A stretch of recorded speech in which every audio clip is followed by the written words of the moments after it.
강서구청장 선거 사전투표 D-Day입니다. 이제 본격적인 그 투표에 막이 올랐다 이렇게 볼 수 있는데요. 이재명 대표가 병상 메시지까지 전했습니다. 들어보시죠.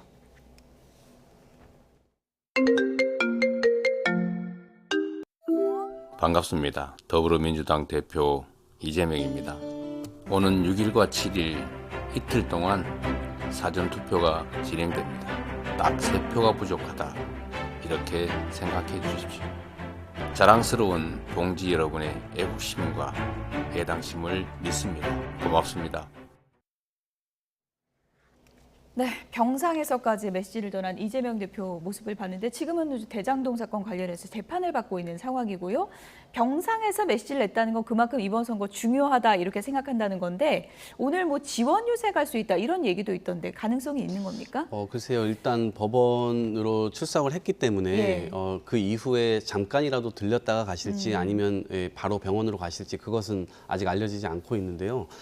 일단은 굉장히 절박성을 좀 드러내고 있는 건 아닌가 싶습니다. 민주당으로서도 이번 선거가 총선의 바로미터가 될 수 있고 또 수도권 민심에서도 굉장히 중요한 이 잣대가 될 수 있기 때문에 이번 선거를 크게 이기는 것이 굉장히 중요한데 실제로 얼마만큼 유권자들이 투표장에 나와서 투표를 해주는가 이거에 따라서 이 승패가 또 갈릴 수가 있지 않습니까? 그럼 그 결과에 따라서 사실 지도부가 굉장히 크게 흔들리거나 때에 따라서는 물러날 수도 있는 사안이기 때문에요. 민주당으로서 총력전을 할 수밖에 없다. 그런 지점에서 이재명 대표가 오늘 메시지를 내신 것 같습니다. 네, 딱 3표가 부족하다. 3표만 더 달라. 이거 어디서 좀 들어봤나 했더니 지난 대선 때도 이런 호소를 했더라고요. 이재명 대표가 어떤 걸 좀 노리고 이걸 계속 내세우는 걸까요? 그러니까 이제 지지층 결집이 중요한 선거니까요. 예. 재보궐선거 투표율이 일반 선거보다는 조금 낮은 게 사실이고 보통 30%에서 40%대 정도를 전망하더라고요. 그러니까 국민의힘도 그렇고 민주당도 그렇고 지지층을 결집시키는 게 관건인데요. 저희 입장에서는 상당히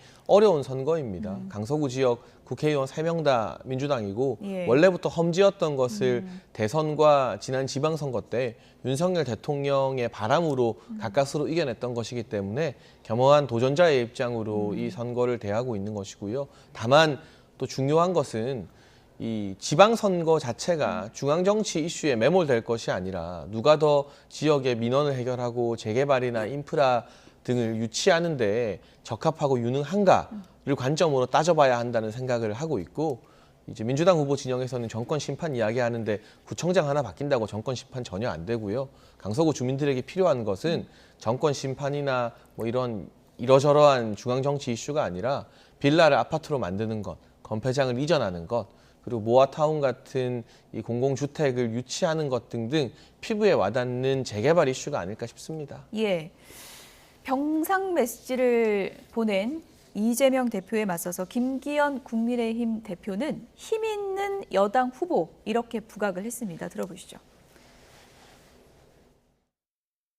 오래된 빌라촌 다세대와 다가구가 밀집해 차량 한 대 주차하기도 어려운 열악한 주거 환경을 지하 주차장과 녹지, 문화가 있는 번듯한 주거지로 탈바꿈시키려면 힘있는 여당 구청장이 있어야 합니다.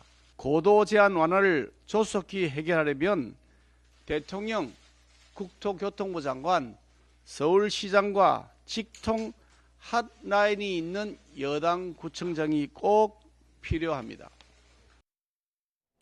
네, 대통령과 한 라인을 구축할 수 있는 힘 있는 여당 후보다 이런 점을 좀 부각했는데요. 어떻게 들으셨습니까? 지금도 저게 굉장히 우려스러운 발언인데 대통령이 마치 선거에 개입하고 있다는 듯한 인상을 주거든요. 그러니까 저런 말씀은 안 하시는 게 좋은데 저런 것을 굳이 하시는 이유는 김기현 대표께서 공천한 인사가 아니라는 거예요. 계속해서 암시를 주고 있는 거고 이것은 대통령께서 사면하신 거고 사면 이후에 바로 공천을 결정하신 거다라고 하는 뉘앙스로 국민들께 계속 얘기하고 있는 거거든요. 그 속내는 내가 공천한 게 아니고 내 책임이 아니다라고 하는 측면에서 국민들께 얘기를 하시려고 하는 것 같고 이 판은요. 지방선거 구청장을 뽑는 선거이긴 하지만 실제로 대통령 스스로가 판을 키웠습니다. 그런 차원에서 보면 이 집권 여당도 이 선거의 결과로 인해서 상당히 다양한 이 시나리오를 또 갖게 되는데 이 결과 자체를 엄중하게 받아들여야 된다라는 생각입니다.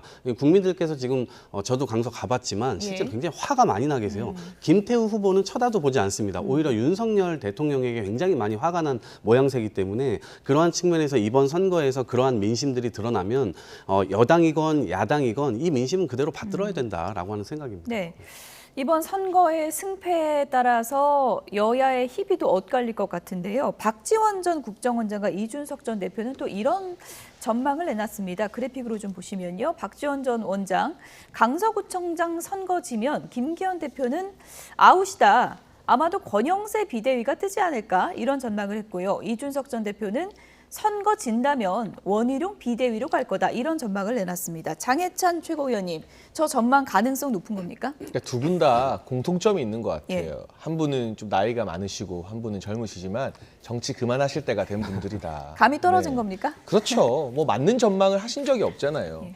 뭐 박지원 전 원장 정치 9단이 아니라 정치 9급된 지 오래인 것 같고요. 다시 한 번 더 정치해 보겠다고 수도권이 아니라 호남을 기웃거리고 있고 이준석 전 대표 그렇게 미래를 잘 점치면 전당대회에서는 왜 그 망신을 당했습니까? 뭐 결선 간다면서요. 최고위원 배출한다면서요. 박살나지 않았습니까? 물론 고장난 시계도 하루에 2번은 맞으니까 어쩌다 맞을지는 모르겠죠. 근데 저기서 박지원 전 원장은 저희 당 사람이 아니니까 아무 말이나 해도 돼요. 사실은. 근데 국민의힘의 전 대표 타이틀로 방송을 다니는 이준석 전 대표는 어제도 저희 프로그램에 나오셨어요. 국민의힘 당원이잖아요. 예. 그러면 저는 아무 말 하면 안 되는 거예요. 이게 제3자적 시각으로 평론을 할 거면 밖에 나가서 평론가를 해야죠.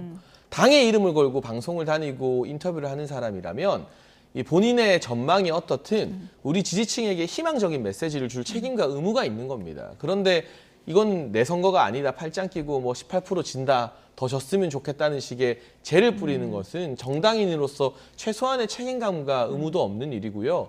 도와줄 필요 없습니다. 적어도 재는 뿌리지 말아야죠. 재를 뿌리고 싶으면 나가서 뿌리면 됩니다. 그 말씀을 좀 드리고 싶습니다. 이준석 전 대표 SNS에 글까지 올렸습니다. 내가 강서구청장 지원 유세 왜 나가냐. 뒤통수 2번 맞지 않겠다. 이런 글까지 올렸더라고요. 왜냐하면 후보 공천 자체가 잘못됐기 때문입니다. 첫 단추가 잘못 끼워졌기 때문에 두 번째, 세 번째 단추 역시도 삐뚤어질 수밖에 없는 거죠.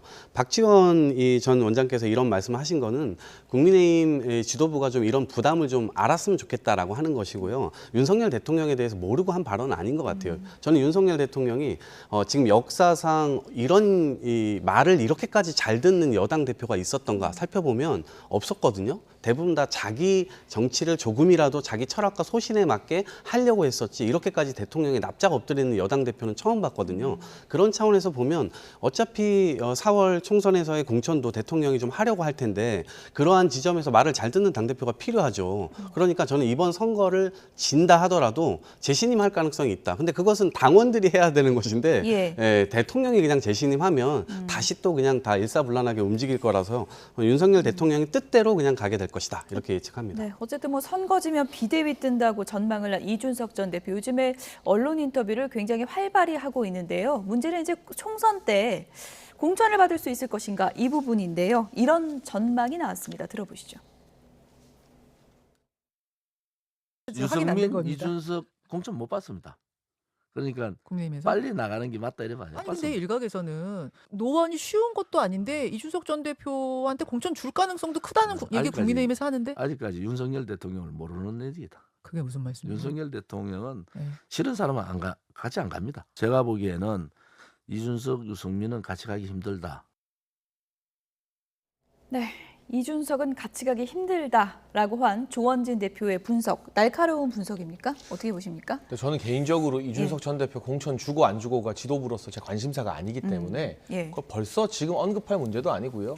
본인이 당원권 회복해서 노원에서 열심히 하면 뭐 경선을 하든 뭘 하든 뭐 절차대로 진행되는 거지 제가 지도부로서 당원권 정지된 일개 방송인의 공천 여부에 대해서 일찍 언급하는 것 자체가 좀 급이 안 맞고 격이 떨어진 일이라고 생각합니다. 지도부가 아니신 이동학 전 최고위원이 그럼 전망을 좀 해줘 보세요. 이준석 전 대표 지금 뭐 마음은 대구에 가 있다 이런 분석도 있거든요. 네, 저는 조원진 대표께서 그러니까 지금 대표신지 모르겠는데요. 예, 저분께서 윤석열 대통령을 너무 잘 알고 있는 거 아닌가라는 생각이 듭니다. 지금 윤석열 대통령이 검찰을 동원해서 이재명 대표에게 하는 것을 보면 실제로 이준석, 유승민 이 전 대표들에게도 역시 공천을 주지 않을 가능성이 크다. 그리고 실제 이준석 대표 역시도 이 저러한 수에 그냥 놀아날 것인가.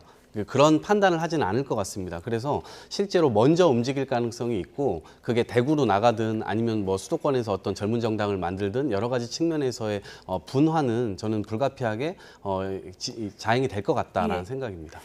강서구청장 선거 지금 사전 투표율이 계속 나오고 있고요. 지금 현재 시각 2.56%를 11시 기준으로 지금 기록하고 있는 상황입니다. 이번 선거의 투표율은 또 어떤 변수가 될지 좀 지켜보도록 하겠습니다.